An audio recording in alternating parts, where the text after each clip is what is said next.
السلام علیکم. We have started a new channel Urdu کہانی. تو آئیے اسٹارٹ کرتے ہیں.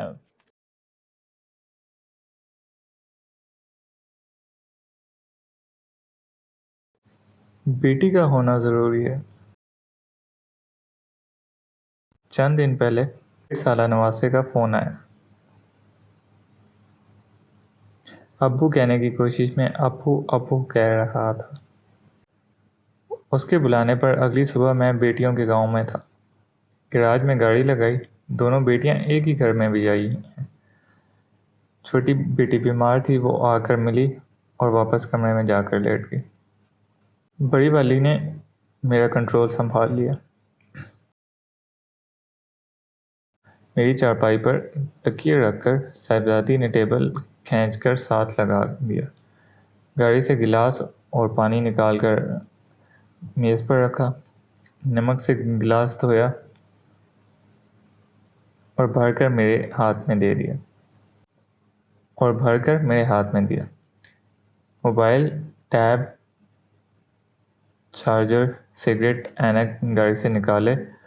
موبائل بچوں سے بچا کر فریج کے اوپر رکھ کر چارجنگ پر لگایا. ٹیب اور اینک میرے میز پر رکھ دی. 10 منٹ بعد کھانا لے آئی. میں کھانے لگ گیا اور وہ چارپائی کی پانتی پر پاس بیٹھ گئی. چنگیر میں صرف ایک روٹی تھی. تھوڑا حیران ہوا کہ توے کی صرف ایک روٹی.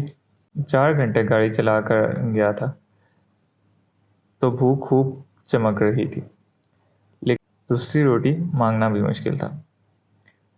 بیٹی بہت پیار اور عقیدت سے مجھے دیکھتی رہی.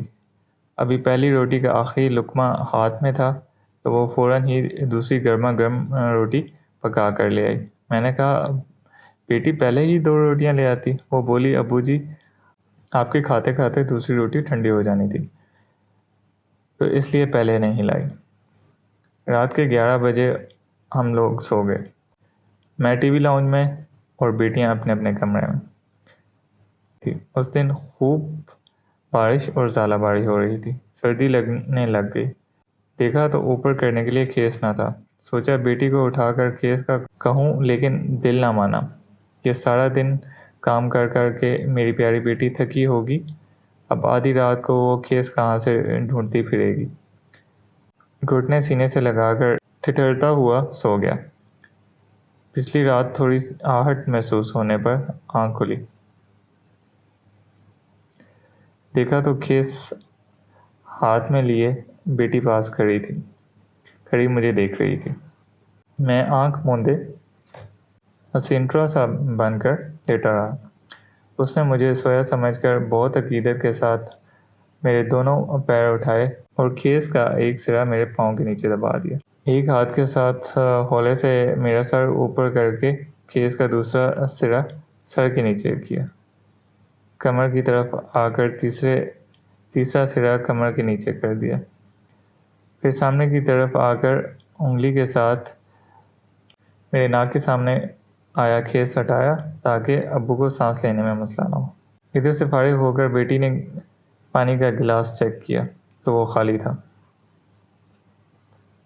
بوتل کھول کر گلاس بھرا اور ٹیبل پر اس طرح سے رکھا کہ میں لیٹا لیٹا ہی گلاس اٹھا کر پانی پی سکوں. پرائی جگہ پر نیند کچھ کم ہی آتی ہے. سحری کے وقت بیٹی پھر مجھے چیک کرنے آئی. پیروں پر سے کھیس اترا ہوا تھا. دوبارہ میرے پیر تھوڑے اوپر اٹھا کر کھیس صحیح کر دی. صبح میں فیصل آباد واپس آتے ہوئے راستے میں سوچ رہا تھا کہ بیٹی اور ماں میں کیا فرق ہوتا ہے. شاید کوئی بھی نہیں.